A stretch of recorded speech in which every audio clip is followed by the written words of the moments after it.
Good morning, everybody. It's great for you to have you here at Friday Focus. Thank you for joining us on this Friday, the 6th of September. Things slightly different this morning than we'd planned. Technical difficulties with the technology mean that Sukwinder Bassi isn't able to join me today. We will rearrange the Positive Changes People podcast, and we were going to have to do that in a week or 2 weeks time, or when we can arrange his diary. That's one of the things that happens when you're podcasting using technology. That I was actually considering this morning what I'm trying to do with the Friday Focus. One is to give the opportunity to pause and take a moment to think about what you're doing and what's going on in the world of education, and wow, what a week it's been. What's going on in the world of just in England, and then we're increasingly considering the global position of the education process. So what I'd like to do is it will be shorter this morning. If you are on and you would like to chat or ask questions, please, if you're on LinkedIn, please do subscribe. Sorry, if you're on YouTube, please like and subscribe. We really value your input. If you're on LinkedIn, please do follow. Please do connect with me so that we can continue the conversation. And that's, the social media people around me will be thanking me for saying that stuff. But please get involved in the conversation. It isn't just about this half an hour on a Friday morning. What we're trying to do with this is that stop for a moment and pause and think about what's going on. Education, I found this is the beginning of my 40th year of being involved in professional education. I could argue the things that I did before. And my father was a teacher, so I've been around the world for a lot of years, and seen change and how things have morphed over all of those years. But just Friday Focus came from a conversation I had with a head teacher I was working with in London, and he said, and I happened to be meeting him on a Friday morning, and it was quite strangely quiet in his office. And I said that it's for all that's going on in the school, this is a kind of haven of peace. And he said, no, I've worked on that. My staff know that Friday morning is my Friday Focus. It's the time when I need to think about them. I need to think about the school and the pupils. I need to think about where we are and where we're going.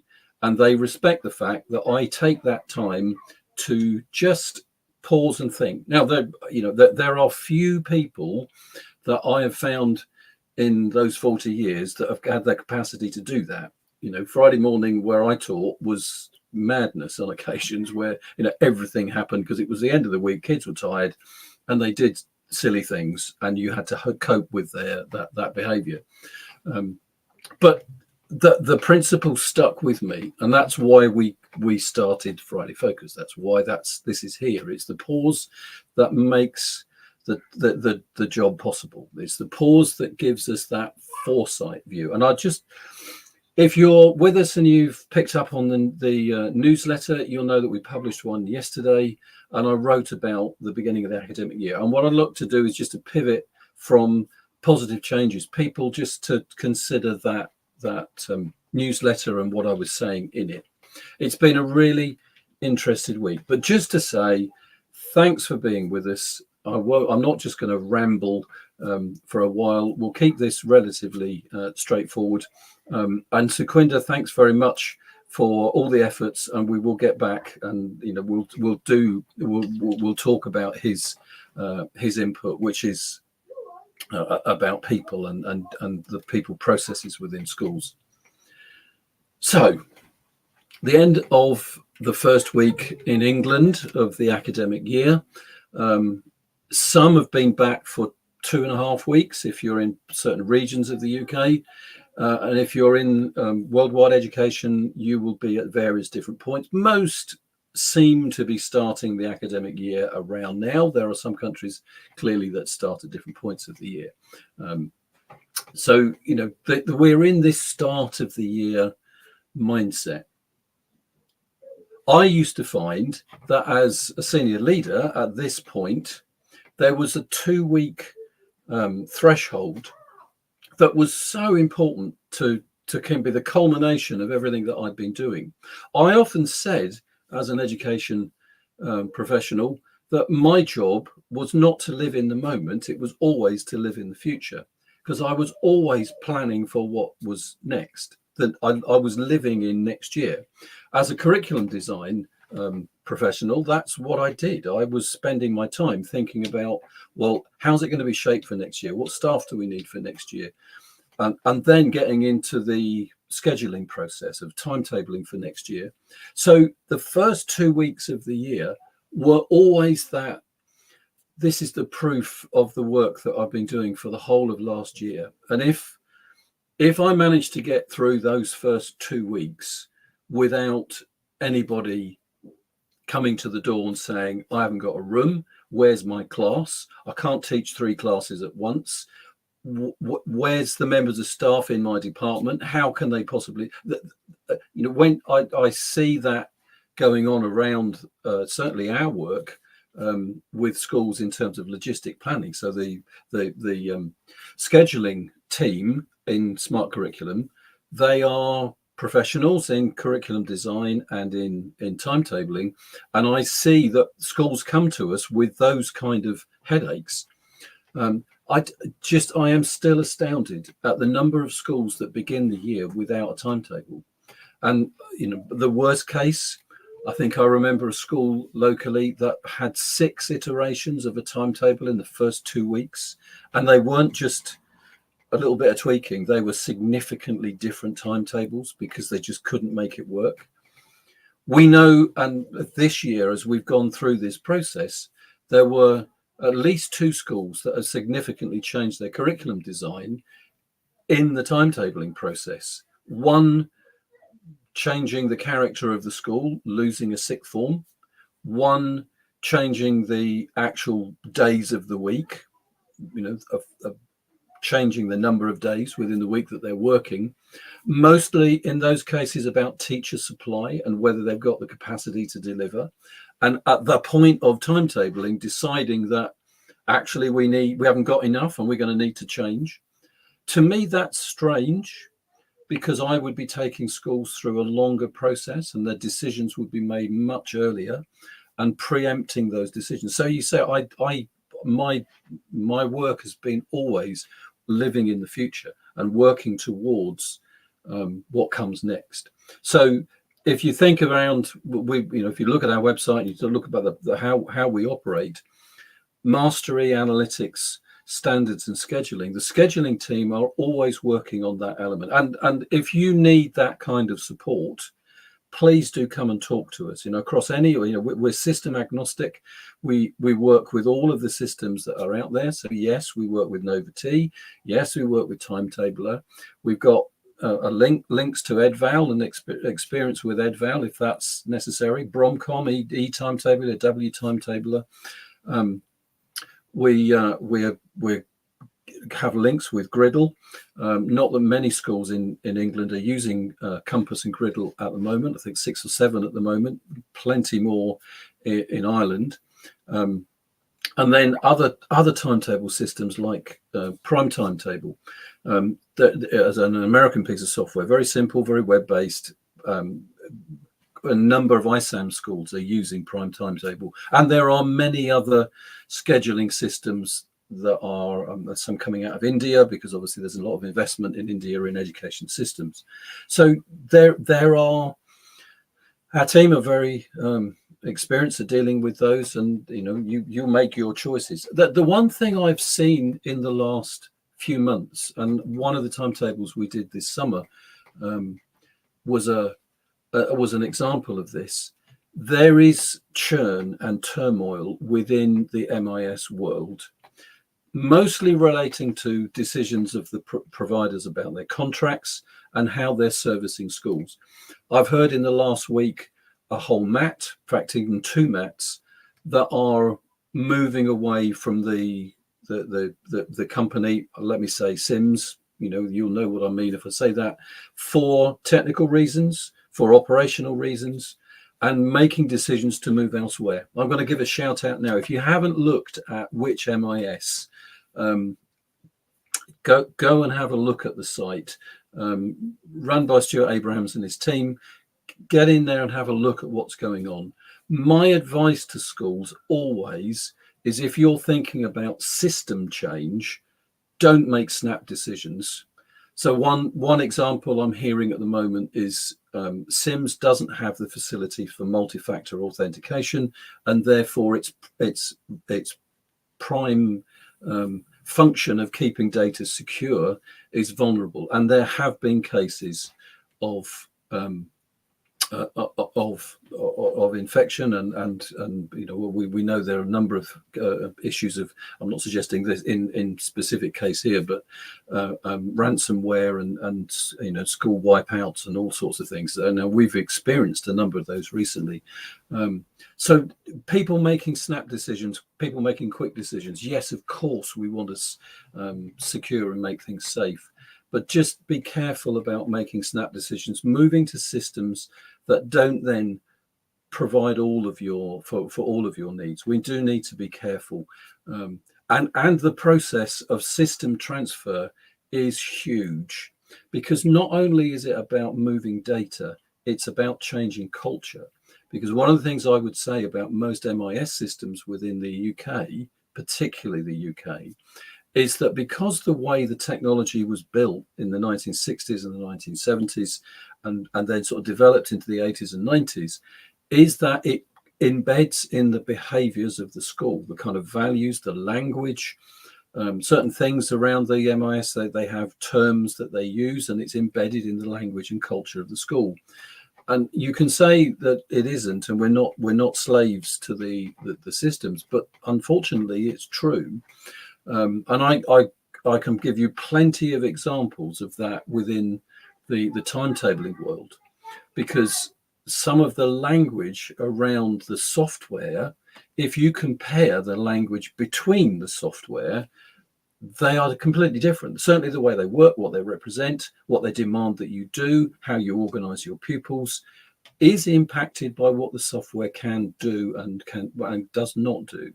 And so there are things that become embedded in culture. So when you change your system, without that perception, it can be really impactful. We used to do this, and staff are expecting certain things to happen, and they don't, because the software is behaving and demanding different language and different things and different descriptions and different ways of working. So although there is a data standard delivered by the DFE, but in reality, the data is completely different. There might be key aspects that mostly are focused around the workforce census and the pupil census and the attendance census. So sending your data to the DFE, performance data and so on, which you will all have done recently. And you're coming up to the October, there'll be another census which is focused on sixth form and numbers and attendance. All of that data has to be in a standard form, obviously, for it to be received by the summary systems. But it impacts behavior. So what am I saying? If you're going to make a data change, be very well informed of the alternatives. The systems are changing at the moment. There is quite a lot of churn. Don't make snap decisions, even though there are vulnerabilities. There are ways of dealing with that. And I've worked with a number of trusts that have got some quite ingenious security methods, which you should look at. But the specialists, the people that have got all the detail, Which MIS website, whichmis.com. I believe that's right. But just Google Which MIS and go and talk to Stuart and his team, because there's lots of information out there. And I'm not, I say my team are system agnostic. I'll confess, my experience of working with Sims and CMIS, or Progresso as it became, although I didn't really work with Progresso. I was very much more with CMIS, Bromcom. Those systems are familiar to me in terms of I've worked with them in school, but since then, since I've started Smart Curriculum, we've worked with schools with many more of those systems, and it's interesting to see how they're different. But I will emphasize, how do they impact the culture and the climate of your school, and particularly the narrative and language, because of the way that the software is written and what people are doing with it. So scheduling, but that's only part of what we do. The mastery programs are very focused on working with staff, senior leaders particularly, to develop that culture and that climate, and that, so use the systems and see how they impact. And why they work together is that, what a senior leader said to me some time ago, I'm tired of the timetabling process because it means my senior staff are locked in a cupboard, struggling with a piece of software that they don't know very well and are not experts at because they only use it once a year. Why do I do this, and why do we expect it? And I was in the conversation. I said, well, look, there is a kind of rite of passage that we expect of senior leaders, that they must do their timetabling year. Yes, I wrote a timetable for a year. My experience of that is that schools then end up with a good timetable one year because the person gets it and does it well. This is where people are rotating jobs. The next year, it's a really troubled timetable because the person wasn't gifted and skilled at it. And they did disappear off for a while, and there was no conversation. And literally on a day during the summer term, a timetable was given out and there was no conversation and no edit. And quite often that is a troubled experience. Now, that you think about that oscillating culture and climate that it creates, it's not how we want our organizations to be established. So this head said to me, I'm so grateful that you write timetables because my leaders can now lead. They can have the conversations, they can go and do the development, they can concentrate on the various things, and someone else is managing the software. Now, we write multiple timetables a year for different schools in a remote setting. Some of my team go and visit the schools because it's important to get a feel for what's going on. But the reality is, we can deliver you a stable process because we know the systems and we're aware of the updates and things changing and what's going on. And we can, they all talk about the tricks and fixes that most software allows. So there are things that can be done relatively quickly, but it means that your team doesn't have to struggle with a piece of software. There's great benefit in that process, and that is what we have been offering to schools. Now, I would have to say there are lots of jobbing timetablers out there. People, people like myself that retired, or I didn't retire, but that have come to the end of their time in schools and say, well, I'm going to concentrate on this. Obviously it's seasonal work because it's done, mostly in the summer term, although that's changing. But it gives us that opportunity to concentrate on one particular thing, and we can timetables can be turned around relatively quickly these days, as long as the information is in place. Now, we are increasingly being asked to review timetables, which is about population design and structure, and so what needs to change to make this easy, because the one narrative we hear over and over and over again is we want to reduce split classes, as in multiple teachers teaching one group. I think the worst I saw one year was a science class that had 8 teachers, not from design, but they were aiming for 3, a chemist, biology, and physicist, but they ended up with 8 people. Now, that whole process is not sustainable, and it's not good, and it's not a good experience for either the students who are being faced with that different experience, or the staff. Who leads, who assesses, where's the conversation? Are we too busy to have that joint conversation between what's going on? So there's lots of reasons why it's bad. Now, how to reduce that is around the conversation of structure and design.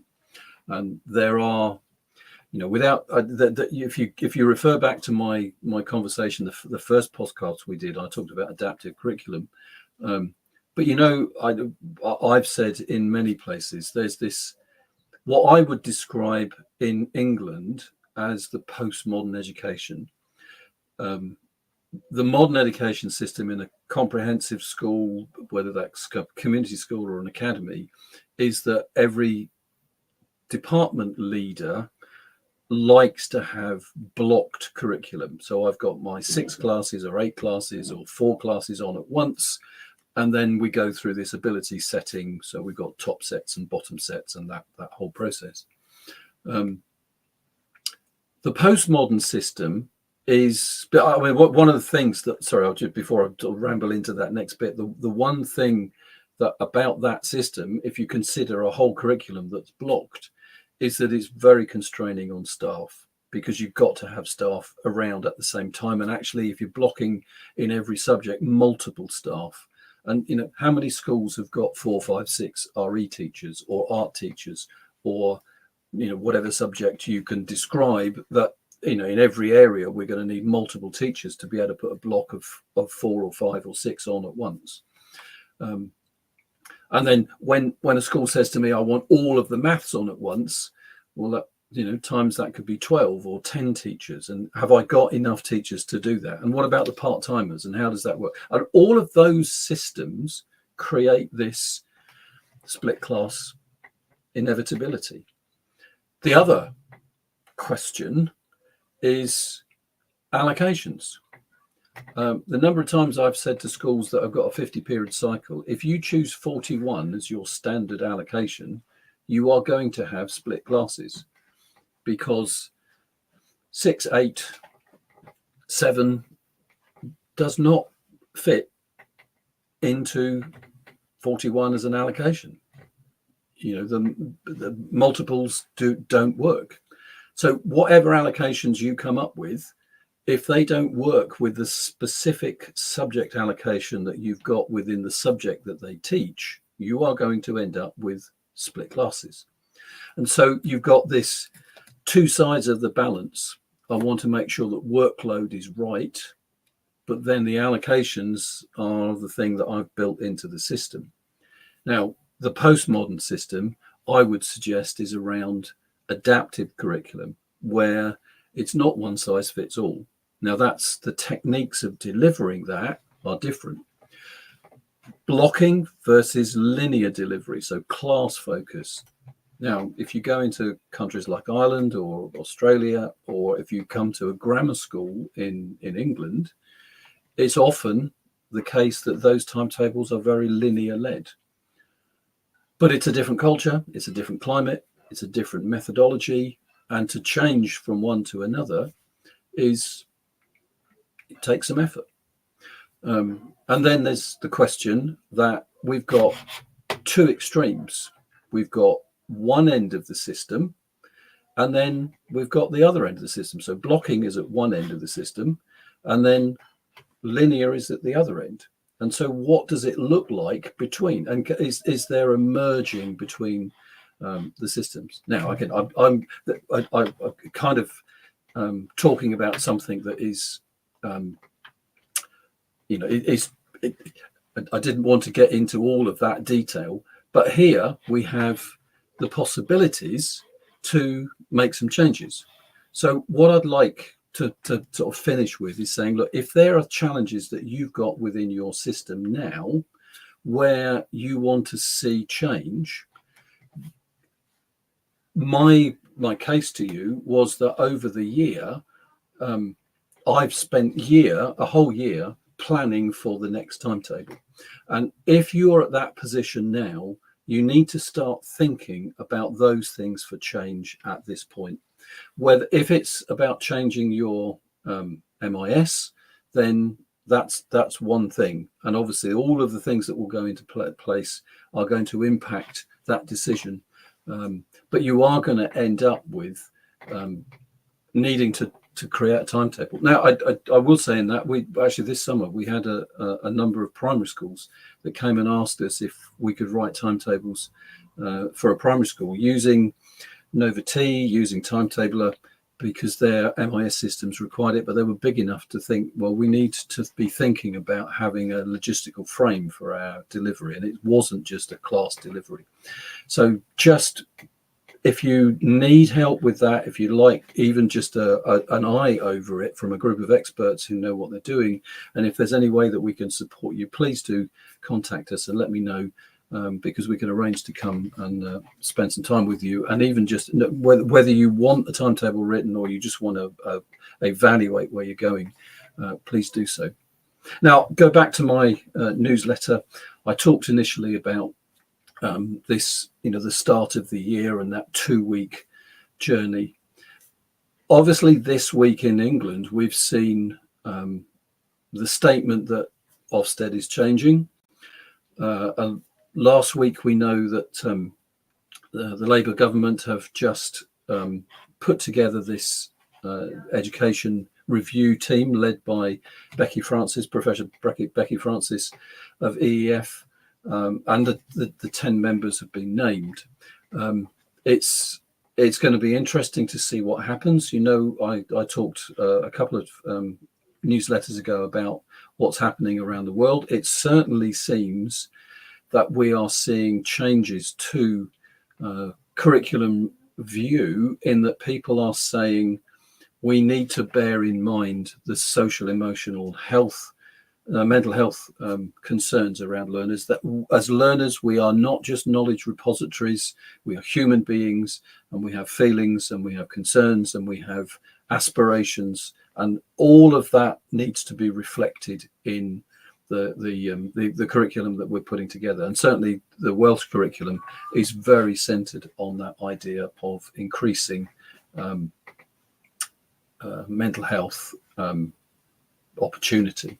That as one part, not as a total. And we know, I'm going to refer back to Matt Pittman talking about the connection curriculum and that whole idea of placing the curriculum in a community and using the community, and being aware of the challenges and needs of the community as it grows. So curriculum and its view is changing. I don't know whether we will see a significant overhaul in England. We'll wait to see what the review panel comes up with. It may be that it's very focused on performance tables. I hope not. We've said significant input on we become what we measure, and we measure what we become. That's a very significant part of this conversation. I believe it should be. What is it that we're measuring? I mean, it's very interesting to see and hear other systems around the world that do not have the level of examinations that we are working with.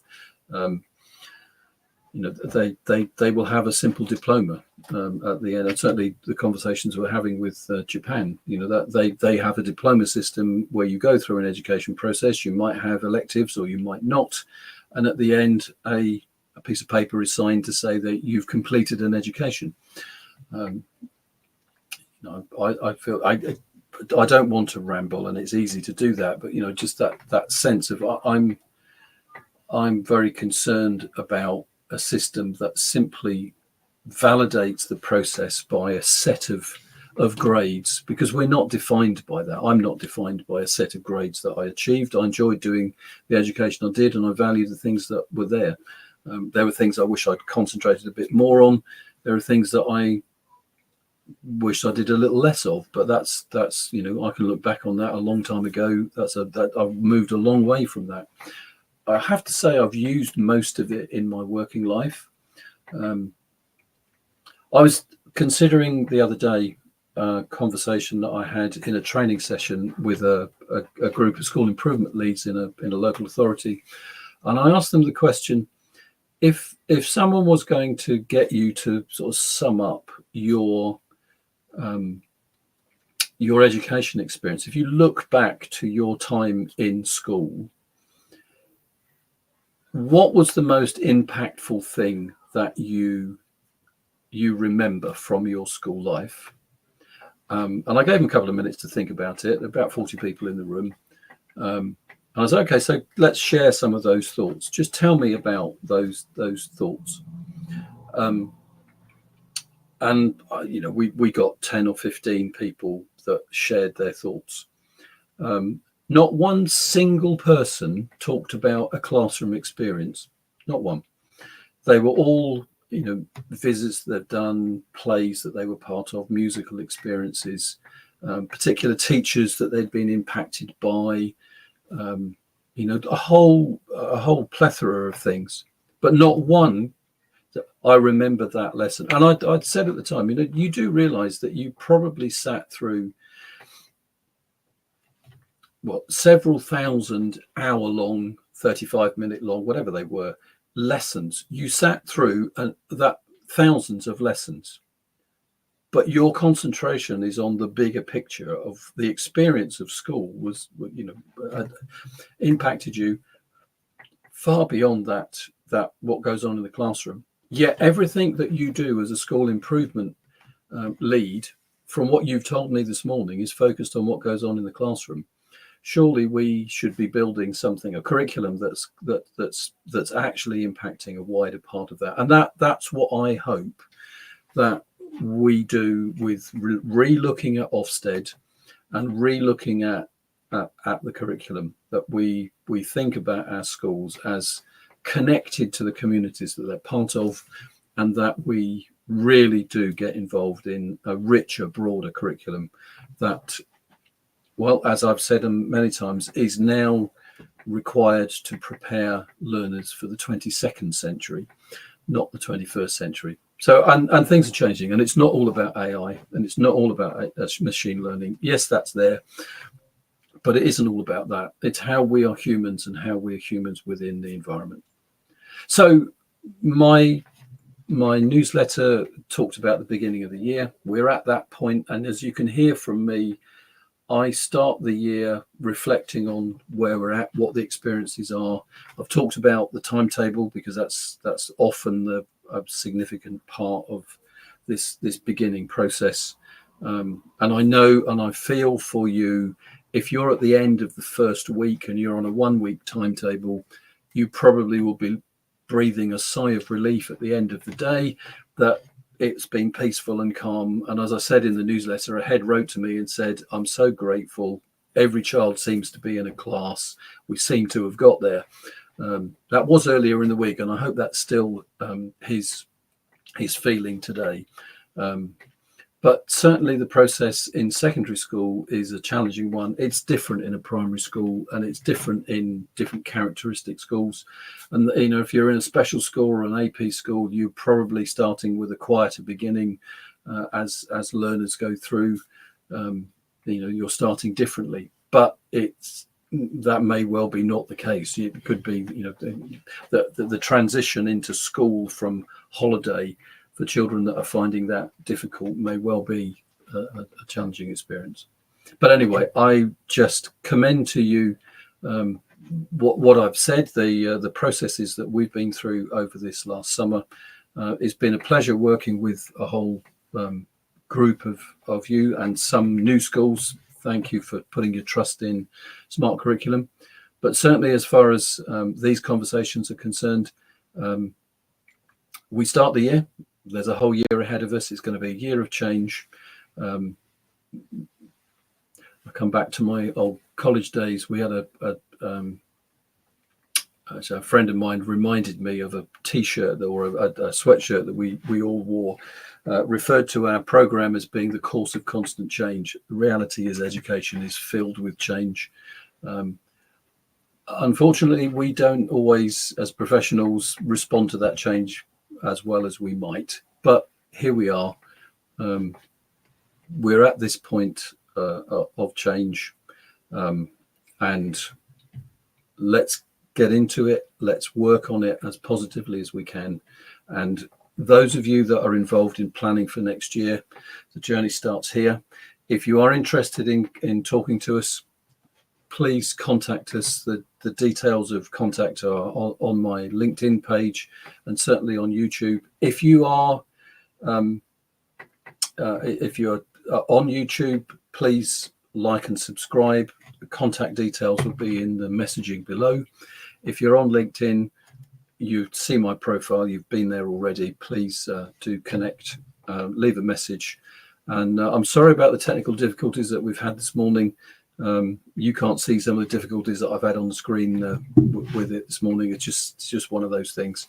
But I wish you well. I hope the first week of term or the second or third week of term has gone well. And we will see you again in a couple of weeks. Hopefully our guests will be with us and able to get back onto the system. But I wish you well. Thanks very much for joining us. We'll see you again soon.